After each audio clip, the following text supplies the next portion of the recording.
Olá pessoal, tudo bem? Aqui é o Caio José.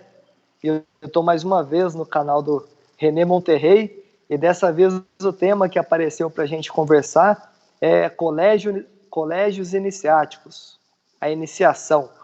Do que se trata essa iniciação e como que essa iniciação se estrutura em métodos através de colégios, né, de pessoas que de alguma forma devolvem para a humanidade esse conhecimento que a ela pertence e que outrora ficou perdido na história.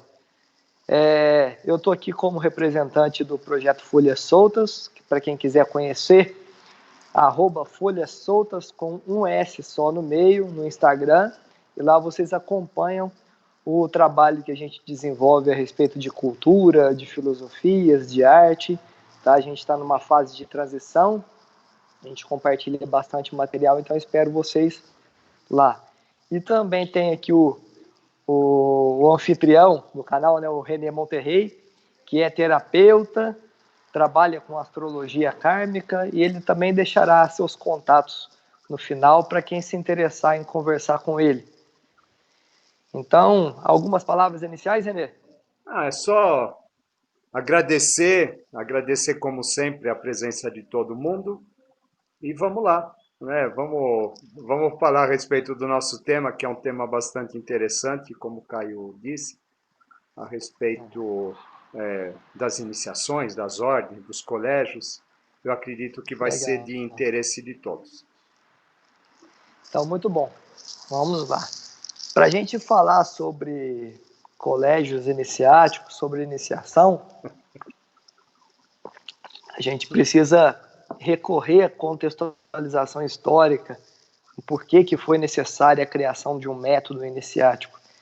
Então a gente precisa voltar lá na Atlântida, em que a gente ouve quando começa a estudar sobre a Atlântida, através das várias referências históricas, filosóficas, míticas, místicas, que em determinado momento, num apogeu evolutivo, numa Satya Yuga, numa idade de ouro, o ser humano vivia em harmonia com a divindade. O que significa isso? Significa que ele estava harmônico e em paz com suas consciências interiores e havia uma harmonia na relação entre a população sinárquica, que era o regime de governo da Idade de Ouro, para com os reis divinos, que eram seres nada mais, nada menos que mais antigos, mais experientes, que até então, de alguma forma, orientava essa civilização durante esse período de apogeu. Só que a gente sabe que cada uma das raças, quando a gente fala raça, a gente fala em estado de consciência, não etnia, elas têm um objetivo cíclico, uma demanda, uma necessidade cíclica de realizar um princípio. E a Atlântida, como quarta raça, relacionada ao quarto chakra, ao quarto circuito neural, ela tinha como finalidade toda aquela estrutura antropogenética desenvolver o princípio do mental em seu aspecto objetivo, concreto, cognitivo, cartesiano, lógico, racional. E, de fato, eles conseguiram aí desenvolver o mental concreto de uma forma que hoje, né, com toda a tecnologia, com todo o conhecimento, fica até difícil da gente compreender as coisas que eles realizavam na época. Porém, o mental concreto ele tem um paradoxo muito interessante, que tem aquela metáfora da aranha tecendo suas teias. A aranha, quando ela vai tecer as teias, ela leva em consideração o volume, a qualidade, a geometria, né? Então ela precisa de levar em consideração inúmeros parâmetros para que ela consiga desenvolver dentro daquela escala cósmica, né, as teias, e aquilo de alguma forma traz para ela alimento e, portanto, vida. Se fosse possível, tá, que essa aranha errasse para menos ou para mais, né, criando alguma disfunção nessa teia, para menos ou para mais, ela poderia se expor às próprias teias, né, e ela poderia ser enclausurada pela própria teia. Ou seja, essa é uma metáfora do pensamento, da mente, na medida em que a mente vai produzindo pensamentos, se esses pensamentos não estiverem harmônicos para com a finalidade essencial deles, eles vão criar aí uma teia que acaba por enclausurar aquele que pensou. E a gente sabe que cada uma dessas civilizações, elas vivem um período de apogeu, né, um topo de desenvolvimento, e depois elas vivenciam a queda, e a causa dessa queda geralmente ocorre pelos valores de uma raça ou de um estado de consciência passado. Então, se o foco de desenvolvimento da raça Atlante era o mental concreto, o que derrubou a raça Atlante foi a questão emocional. Voltando naquela questão que sempre o René fala, do triângulo superior, do triângulo inferior e do equilibrante. Se a mente concreta, que está no meio, que é uma interface entre os valores superiores e inferiores, for orientada pelos princípios inferiores, né, é a aranha sendo engolida pela própria teia. Ela vai ser orientada para um natural colapso. Foi o que aconteceu com a Atlântida. E caso ela seja orientada pela tríade superior, Atman de Manas, ela é orientada para felicidade, para paz, para libertação. Então, a gente fala, nossa, como uma civilização que atingiu um apogeu evolutivo em tecnologia analógica, hidráulica, eles tinham um conhecimento muito vasto de manipulação dos elementos da natureza. Como que uma raça dessa entra em declínio?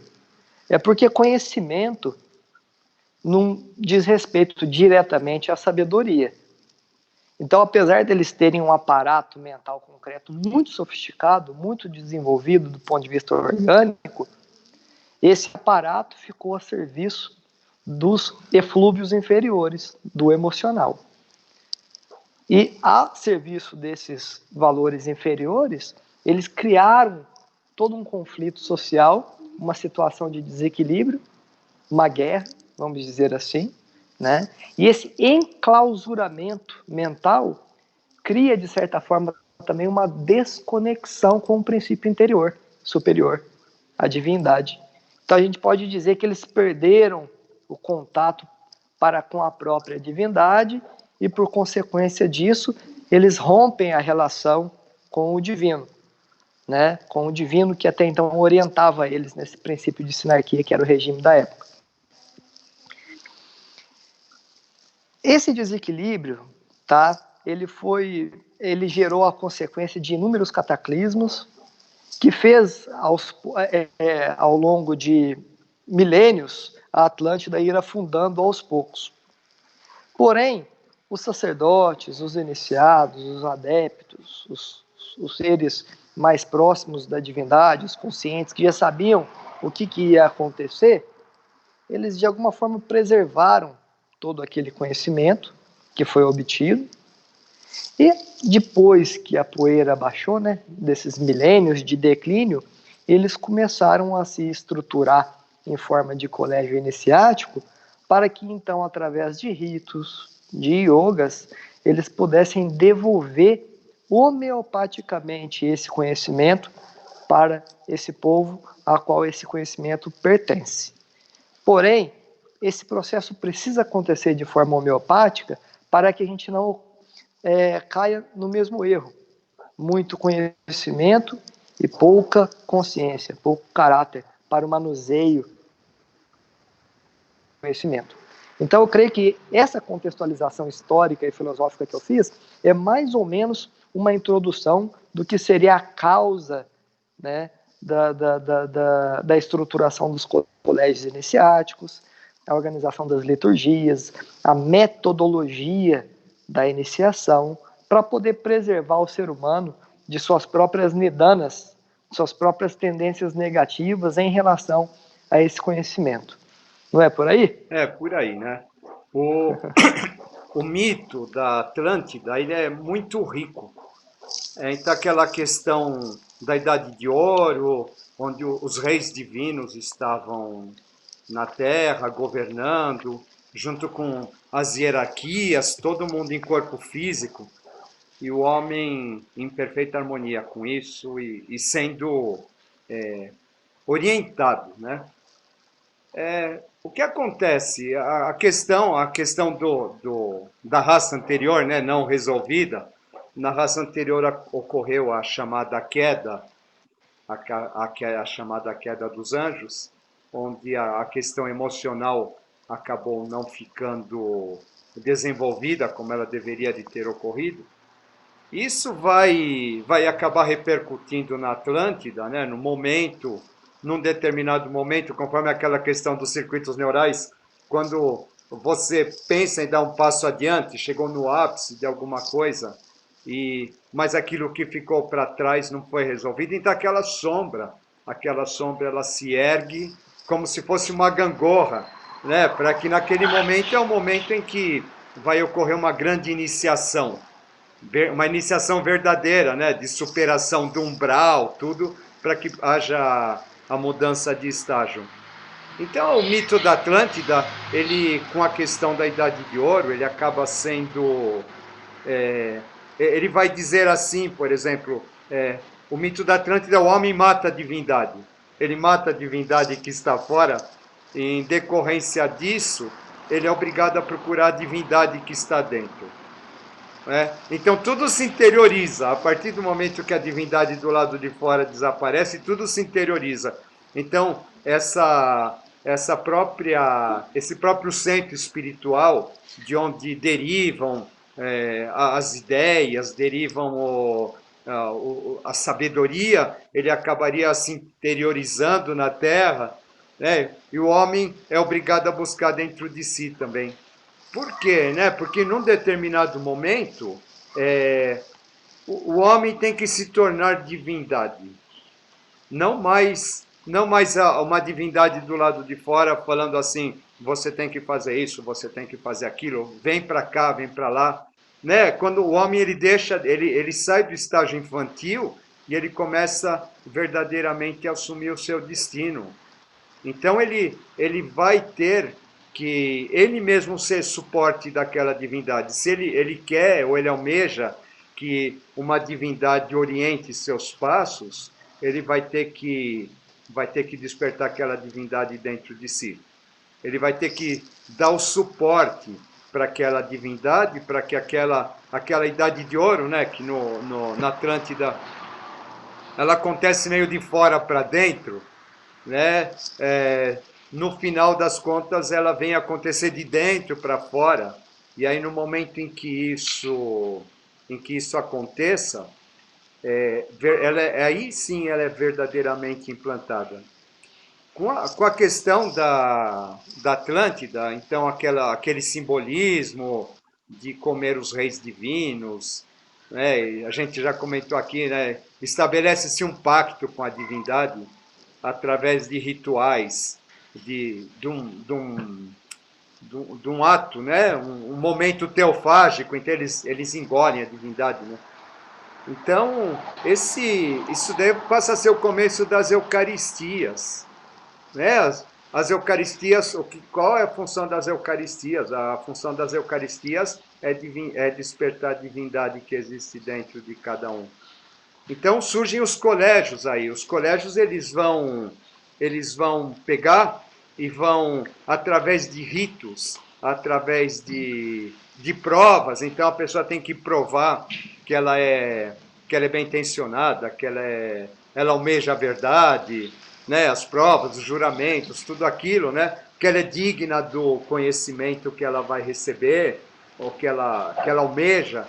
Né? E a partir dessas provas, teoricamente, eles selecionariam aquelas pessoas que estivessem verdadeiramente mais aptas e que tivessem sinceridade de propósito, né? Para não cair nisso que você comentou, né? Essa questão da pessoa acabar fazendo mau uso do conhecimento para fins egoísticos. Sim. Né? Então, vai começar um processo de seleção, entre aspas, né? Onde a pessoa teria que provar que ela não faria mau uso daquele conhecimento e que sim, aquilo seria colocado a serviço da humanidade. Aí passa a ser a raiz de tudo. Né? E essas ordens elas vão se manifestando periodicamente, com maior intensidade, principalmente nos períodos de manifestação avatárica. E elas são responsáveis por uma tradição paralela de história, que é uma tradição não oficial, onde um conhecimento primordial, um fio que liga as coisas de um modo diferente do que a história convencional, que só leva em conta as questões políticas, as questões sociais. Né? Um outro tipo de história, ele é transmitido através das escolas iniciáticas também.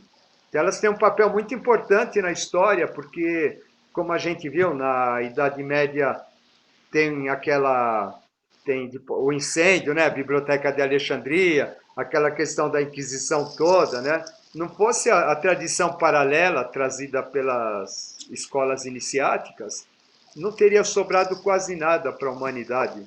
A gente teria só aquela Bíblia lá que os padres escreviam e traduziam do jeito dele, né? E a humanidade não teria um outro ponto de partida. Então, ela sim, ela vai trazendo um conhecimento paralelo à história, que é um conhecimento que, de certa forma, ele vai norteando todo o desenvolvimento da humanidade. Até porque, Renê, aquilo que se convenciona como oficial fica dependente, né, da característica dos tempos.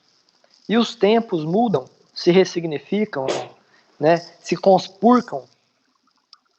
Se o conhecimento iniciático tivesse entregue à oficialidade, esses valores também, esses acontecimentos também influenciariam ele. Então, por isso que ao longo da história, eles sempre ocorreram de forma preservada, como se eles atuassem no papel de uma célula máter, que de alguma forma acolhe, preserva determinados valores, impedindo com que esses valores se deturpem aos sabores das culturas, na medida em que as culturas vão se ressignificando. Não é? Então, só que é o seguinte, todo esse conhecimento reunido nas escolas iniciáticas, todas elas, que têm mais ou menos a mesma origem, elas vão se desdobrando, todas elas têm uma fase mais primitiva, depois elas têm uma fase mais operativa, depois elas têm uma fase mais especulativa, né? Então a gente pode dizer que a fase moderna das escolas iniciáticas, elas têm um papel bem diferente do que era no passado, na Idade Média, né? Bem diferente do que era na Idade Antiga, as escolas de mistério do Egito, na Índia, na Síria, no Líbano, né? Era muito diferente. Mas todas elas têm uma coisa que as conecta, que é, através da cultura de cada uma, pegar todo esse conhecimento e criar um método o menos traumático possível de assimilação desse conhecimento. Então é para isso que, para se poder adentrar, né, a uma senda iniciática, a um colégio, precisa haver algumas provas que nada mais são do que provas de consciência, provas que vão trazer à luz, à transparência, a tua real intenção para com aquele conhecimento que você vai ter contato. Porque é um conhecimento que, de certa forma, ele atribui certo poder. Se a intenção ela tiver desvios, né, de caráter, de conduta, e esse conhecimento for aplicado para finalidades egoísticas, for aplicado para atender desígnios particulares e não universais, Lembrando que todas as ordens verdadeiras, elas têm uma natureza universal e não de domínio, mas no sentido da sincronicidade, da harmonização do todo. Todas elas têm uma relação entre o particular e o todo, né? Todas elas buscam harmonizar o todo com o particular. Não no sentido, quando a gente fala hoje em universal, a gente tem que tomar cuidado para não parecer algo relacionado a esse globalismo desvirtuado, essa coisa que todo mundo tem que pensar de um jeito só, todo mundo tem que enxergar a espiritualidade de um jeito só, todo mundo tem que agir de um jeito só. Pelo contrário, as próprias peculiaridades, os contrastes, as exuberâncias, todas elas são preservadas nas escolas iniciáticas, nas diversas escolas iniciáticas. A gente conhece algumas. A Rosa Cruz, que passou também por várias fases, a Ordem dos Templários, a Ordem do Santo Graal, a Maçonaria, que teve seu princípio na Maçonaria dos Traixumarutas, passando pela fase operativa, que eram os pedreiros livres da Idade Média, chega até a maçonaria moderna, que são as lojas de hoje em dia, né? Existem aí inúmeras ordens, né, que fazem parte das oficiais do ciclo e as outras que dão suporte, mas no final das contas todas elas são núcleos que se organizam de forma a devolver esse conhecimento para a humanidade, ao qual esse conhecimento pertence por direito. É interessante, né? Porque aí a gente vai entrar em ritos iniciáticos, eles são todos muito parecidos, né? Eles trabalham com questões bem arquetípicas, né? Os símbolos da iniciação eles são bem parecidos, né? Qual seria a finalidade disso? A gente volta para a questão da Atlântida. A finalidade da iniciação é a morte desse conceito de religião que existe, né? Essa religião falsa que escraviza o homem, onde ele fica esperando que tudo venha em decorrência de alguma coisa que existe do lado de fora, né?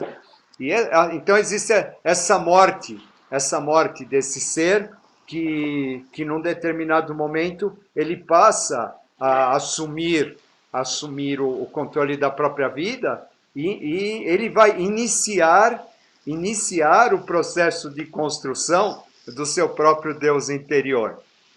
Então, a obra é a construção do templo interior, o Deus interior que vem habitar dentro do templo, né? Então, lembrando sempre assim, que as escolas, o termo iniciação, ele vai falar assim, é o começo, não é o fim de alguma coisa, né? Você significa assim, ó, você, a partir daqui, você tem informações para iniciar o seu processo de construção, de desenvolvimento em relação à construção da humanidade. Ela não é um fim, né? Ela não é um fim, ela é um começo. As pessoas, às vezes, elas chegam e falam assim, eu sou iniciada na ordem tal, não sei o quê, grau tal, né? Não, isso não quer dizer absolutamente nada, né? Ele iniciou, não quer dizer que ele concluiu absolutamente nada, né? E as pessoas, né, as pessoas têm a ilusão que elas vão entrar numa ordem e que a partir do momento que elas passam por uma iniciação simbólica, que ela já concluiu alguma coisa. Na verdade, ou que ela vai se aderir num status, numa posição social. Isso, né? Aí ela vai usar bonezinho, aí vai usar bonezinho, camiseta, né? Vai colocar no... vai sair pela rua mostrando, né? Vai tirar foto do Facebook toda paramentada, assim, né? Então a coisa não é por aí, né? O que acaba acontecendo hoje a gente vê que muito pouco a humanidade evoluiu. Dentro dessa questão da Atlântida, a gente percebe que muito pouco a humanidade evoluiu. Por exemplo, pouquíssimas coisas que vieram à tona em relação a conhecimentos que antigamente eles eram mantidos pelas ordens iniciáticas. Hoje uma série de oportunistas eles usam para vender cursos, para formar igrejas, para vender ideias de prosperidade pessoal, de riqueza pessoal, né? Como se aquilo Os fosse falsos profetas, né? como se aquilo fosse uma facilidade. A partir do momento que você tem posse daquele segredo, o universo vai se curvar perante você e vai É, te dar tudo aquilo que você merece, né? Como eles falam, isso. eu mereço o melhor, eu quero o melhor, não sei o quê, né? Então, como se esse conhecimento fosse para isso. Então, a gente vê que aquela questão da Atlântida ainda não foi resolvida, É. né? Ela ainda Aquilo não foi ecoa resolvida. até os dias de hoje. O que houve assim um processo de essa informação, esse conhecimento, ele foi gradativamente transferido para a humanidade, levou esse conhecimento iniciático, ele, como eu já disse, ele está por trás da história, né? Ele está por trás da, das grandes navegações, ele está por trás da independência dos Estados Unidos, está por trás da Revolução Francesa, né? A gente vê esses conhecimentos, essas ordens caminhando, levando a humanidade assim para estados de consciências mais elevados, né?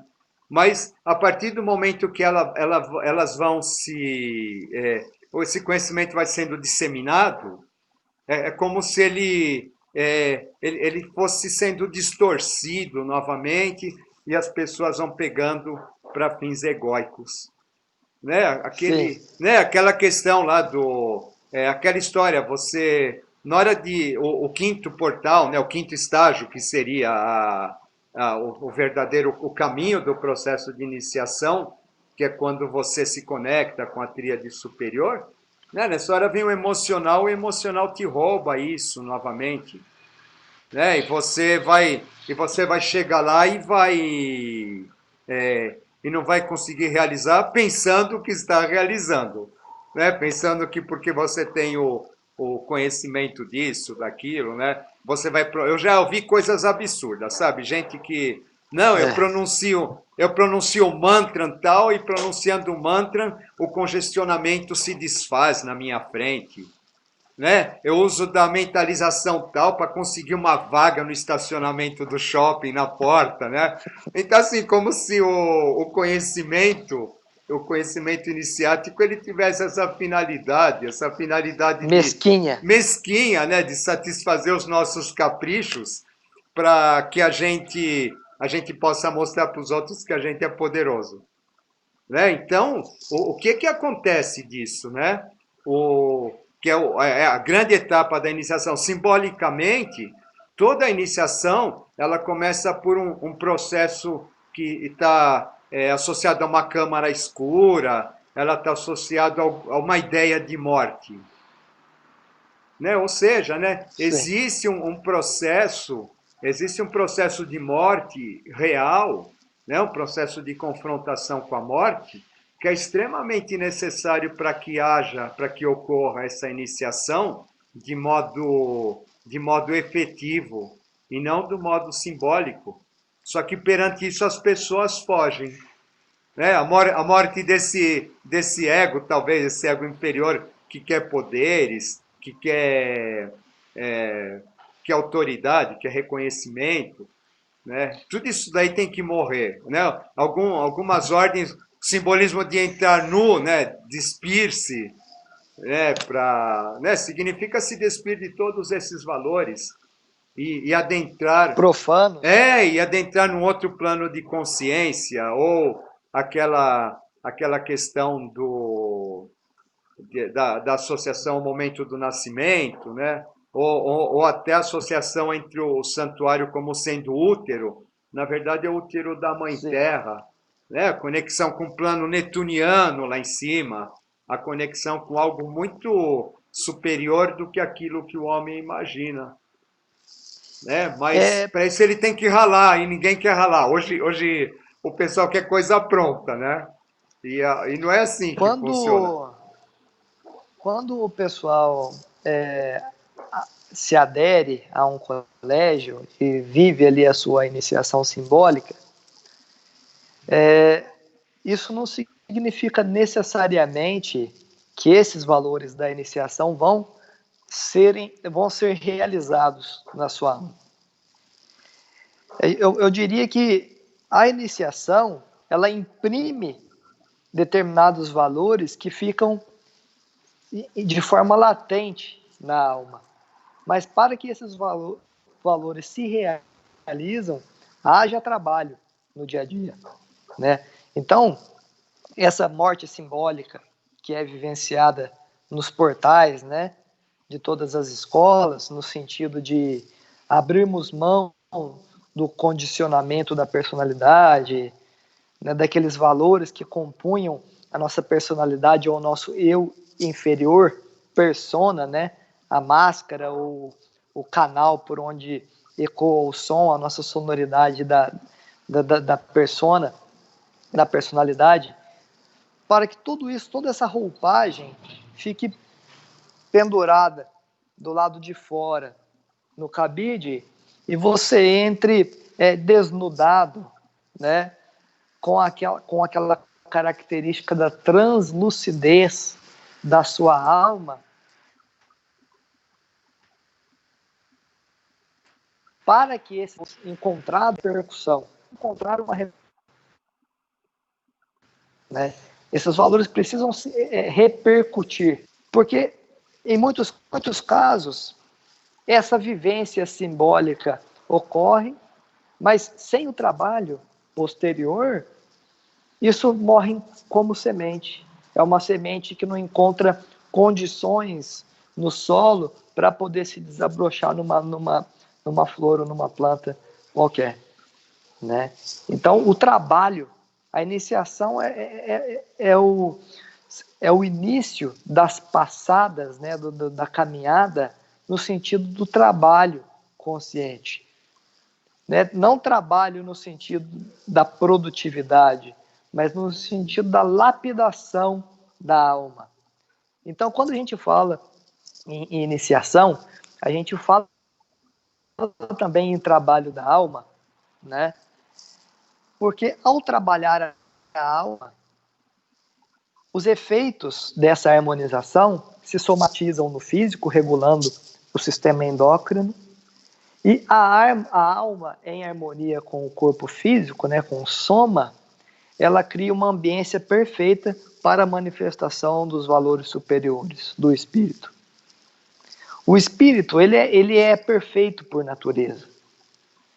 A alma, ela precisa se ganhar plasticidade para se tornar um receptáculo para esses valores superiores, né?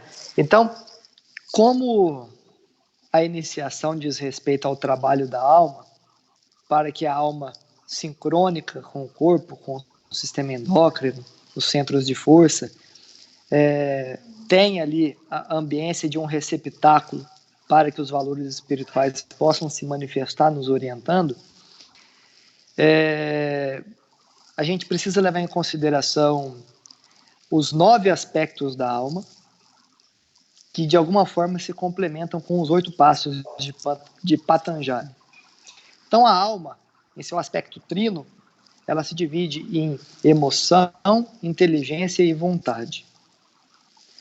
A emoção tem a infraemoção, a emoção instintiva, a autoemoção, a emoção egoística, e a supraemoção, que é a emoção universal, a solidariedade plena.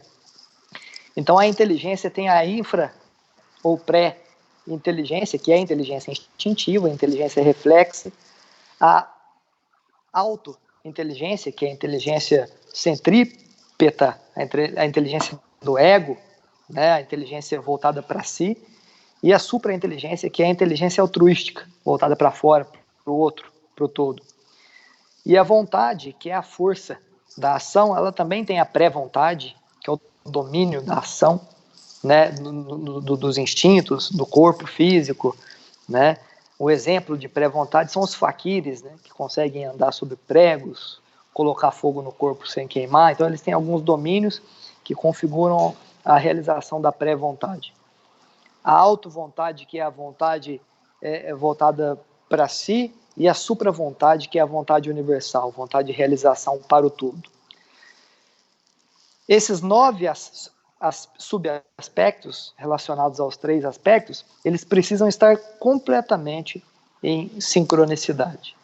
Não adianta nada você realizar um ou outro aspecto que sempre vai ficar em desarranjo para com a ação final. Esses 9 aspectos da alma, de alguma forma, eles se relacionam com os 8 passos de Patanjali, que nessa linguagem ou em outra está presente em todas as escolas de iniciação. Então são 8 passos: Yama, Niyama, Asana, Pranayama, Pratyahara, Dharana, Dhyana e Samadhi. Yama e Niyama, os 2 primeiros passos, cada um tem os seus preceitos. Os preceitos de Yama, que dizem respeito à relação para com o próximo, elas começam na inofensividade. É muito interessante porque inofensividade não pode ser confundida com a nulidade, com o vitimismo, com a ausência, com a conivência. A inofensividade é a compreensão dos ciclos da vida. E não vida só no sentido biológico, da vida orgânica, mas no sentido da vida como um todo. Orgânica e inorgânica, visível e invisível. Né? Os ciclos do mineral ao espiritual. A compreensão desses ciclos, das coisas que começam, se desenvolvem e se findam, nos colocam numa posição de respeito para com esse movimento natural, de forma a não interferirmos nesse processo. Tirar a vida do outro, de um animal, de uma pessoa, né, matar uma pessoa, não necessariamente configura, não somente configura esse preceito. A própria interferência no ciclo de todas as formas de vida possível da natureza, sem a compreensão do funcionamento desses ciclos, gera um desequilíbrio nesse sentido. Então, o manejo, né, dos elementos da natureza, extração de recursos naturais, tudo isso pode ser feito. Porém, precisa ter a consciência do ciclo harmônico desses elementos para que isso não gere desequilíbrios cujos efeitos acabam interferindo negativamente nas nossas vidas. O segundo preceito ainda de Yama é o furto, ou seja, se apropriar daquilo que não lhe pertence. A priori, o furto ou o roubo prejudica o outro, que a princípio vai sentir falta daquele recurso, daquele elemento. Porém, o mundo material ele muda muito, muito constantemente. Um dia ele não tem, no outro dia ele já se reestrutura, ele consegue novamente. Já aquele que rouba, não. Aquele que rouba acaba adquirindo para si, para a sua própria alma, um débito, porque ela passa a aderir à sua própria alma um valor que não lhe pertence. E, de acordo com a frase do próprio Buda, né, Siddhartha Gautama, quanto mais pesado fizeres o mundo, mais ele pesará sobre ti. O terceiro preceito é a mentira, ou o falso conhecimento, de certa forma, né? Uma das potencialidades da mente também é a Maya, né? A Vidya. A gente pode mentir de todas as formas, com toda a gama de complexidades, pode enganar todo mundo. Porém, a gente não consegue enganar o nosso vigilante silencioso, aquela consciência que está sempre presente, porém oculta, né? No nosso eu mais profundo. Essa a gente não engana. E toda vez que a gente cria uma realidade, né, que de alguma forma contradiga a própria mônada, que é a fonte de toda a verdade, a gente de alguma forma cria um débito. E tudo isso se configura num preço a ser pago uma hora ou outra. A outra questão, outro preceito de Yama ainda, é a continência. Né? Quando se fala em continência, A gente lembra de submissão, mas a continência nesse sentido esotérico, deixa o caminhão passar. Aí. A continência no, a continência no sentido esotérico é o não excesso, o não exagero, a justa medida, o equilíbrio nas ações. O professor Henrique José de Souza falava muito em use, mas não abuse. Então a gente pode utilizar os recursos, a gente pode fazer, pode acontecer, mas a gente precisa ter equilíbrio nessas ações para não ultrapassar os limites.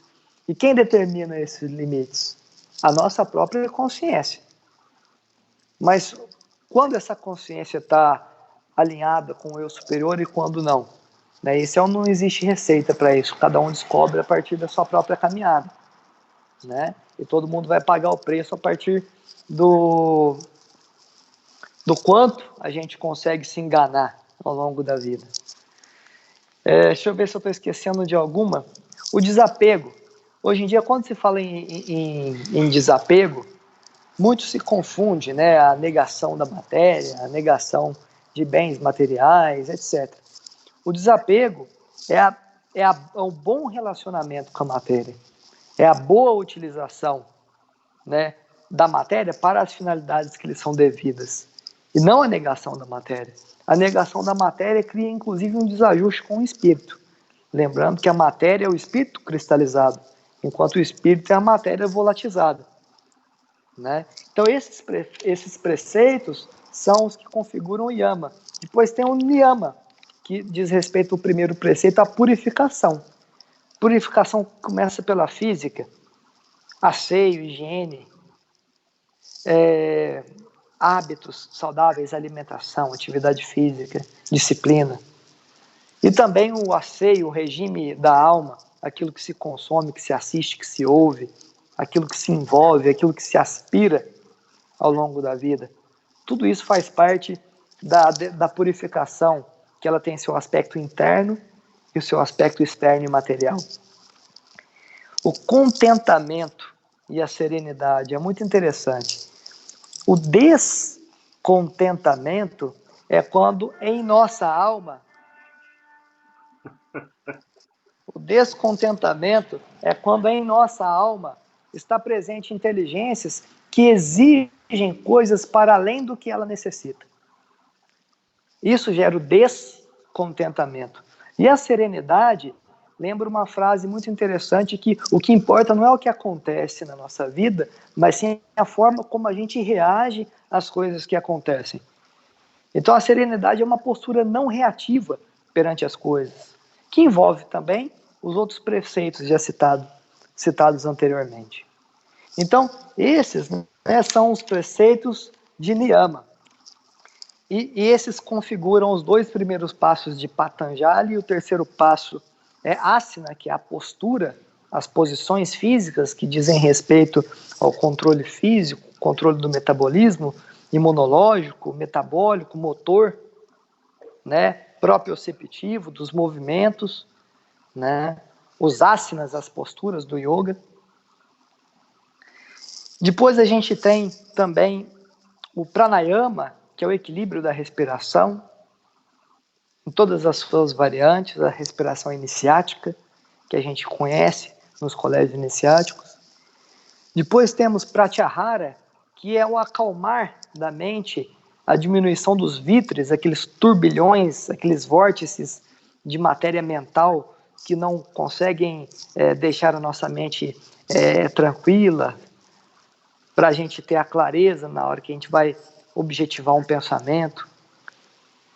Depois temos dharana, que é a perfeita capacidade de concentração no ponto, elevar a mente a determinada posição em que ela envolve o elemento que ela está direcionado, a ponto dela se confundir com esse elemento e não haver diferença entre a mente e o elemento identificado, né? A perfeita concentração num ponto e a abstração completa dos órgãos do sentido do mundo externo. Depois vem dhyana, o colóquio espiritual, a meditação profunda, o diálogo perene com o nosso eu superior.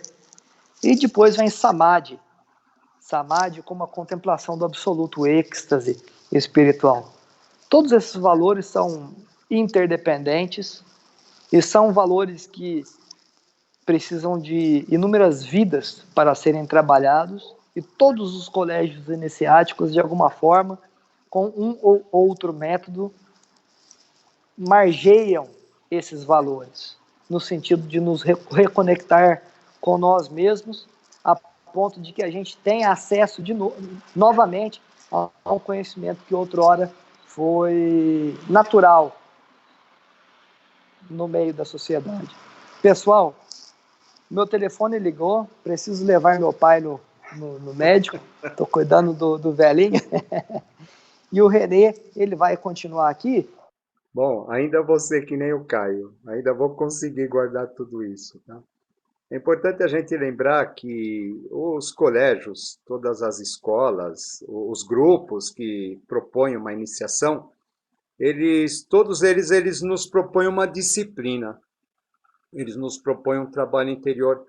Ou seja, se a gente ficar preso apenas no conhecimento, nas informações que essa ou aquela escola nos trazem, mas a gente não partir para uma prática, para uma disciplina, a gente não consegue realizar nada. Tá? E mais uma vez, o colégio ele nos traz uma proposta de transformação da alma, uma proposta de transformação da alma a partir da consciência, a partir do ensinamento. Tá? Isso só vai acontecer a partir do momento que a gente transforme as nossas atitudes e aos pouquinhos, conforme a gente vai colocando em prática aqueles ensinamentos, a gente possa nos transformando também. Porque o ensinamento, se ele não é assimilado, se ele não é transformado em ação, ele acaba não servindo de nada, ele acaba virando mera informação. Tá bom? Hoje foi um dia tumultuado aqui nas gravações, nós tivemos queda de sinal, o Caio teve que sair, e eu agradeço a todos vocês, espero que tenham gostado, tá bom? Loguinho, nós teremos um outro assunto para abordar, tá? Obrigadão, pessoal. Até mais.